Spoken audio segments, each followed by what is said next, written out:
Good evening, everyone. Welcome to the press conference. We're going to go to Sky Sports News first. Hi, Steve. It's Keith Downey here. Hi, Keith. Hi, Steve. I guess the missed chances are what you'll concentrate on after that. You could have been sitting here with a smile on your face if one of them had gone in. Well, it's exactly what I've just said, Keith, to the press. It's when you come here, especially a cup tie as well, then when you're presented with the opportunities that we had, then you hope that you can take them. And unfortunately, to win a cup tie here, we didn't do that. So disappointment, but I couldn't be more pleased of how they've gone about their work.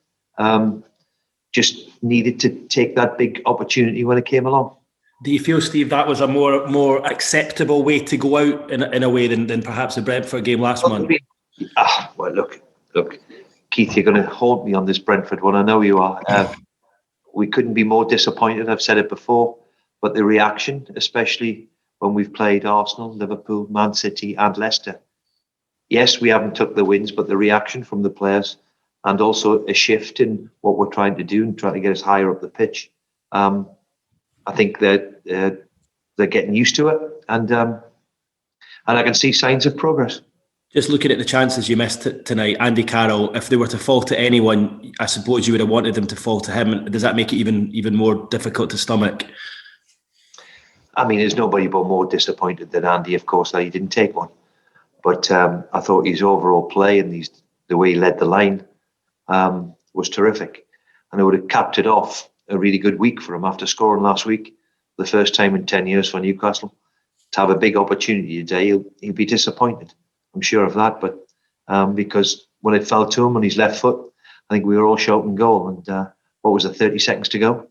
Mm-hmm. Yeah. Just two more from me, Steve. Obviously, when you arrived here, you said, you've told us a number of times that one of the things you wanted to try and do was bring some success and maybe end the trophy drought for Newcastle. I mean, how disappointing is it that that's another year gone by?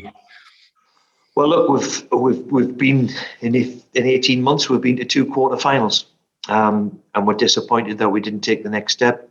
I've always said, as long as I'm sitting in the seat, Keith, then I will treat the cup the way they should be. Look, there's no hiding the disappointment that we all feel of going out, but we had a right good crack at it. And if we had took our chances, might have been through the next round. So we'll dust ourselves down again and get ready to go on Tuesday.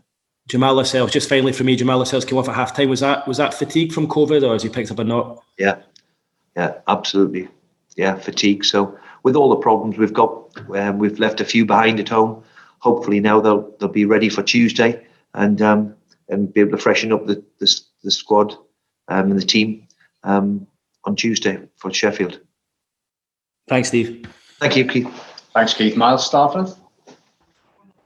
Hi, Steve. Can you just give us an update on Callum Wilson and John Joe, why they were pulled out and whether they're purely precaution. Purely precaution, and hopefully we'll leave it with the medical people and be ready for Tuesday. Yeah, could you just speak a little bit about Elliot Anderson and his performance must have been a positive for you? Oh, big positive. I thought the kid was very, very good. He's been with us and knocking on the door for a while now, so good to see. Making his way. He's got a big future ahead of him. Again, Lee Ryder. Hi, Steve. Just disappointing overall in terms of the reaction for the fans. But how do you lift the supporters back home after this tonight? Well, I hope the supporters have watched it, and yes, we're disappointed we got beat, but I hope they've watched it and appreciate that they've given everything they've got. They've missed a wonderful opportunity late on. You have to take your chances, Lee, but I think the supporters will see that hopefully they've enjoyed watching the team tonight, even though we've been knocked out. And Steve, is there any updates on loans or outgoings or anything like that? No, not yet. No, nothing to report just yet. Thanks, Steve. Chris Wolf, last one on this section, please. Hi, Steve. You've mentioned about how you've tried to get the sort of team higher up the pitch. Is that because of the sort of lack of goals? I mean, I think it's only one in 8 hours or so now. Is it to try and get more bodies and to score more goals? Is that what you're trying to address?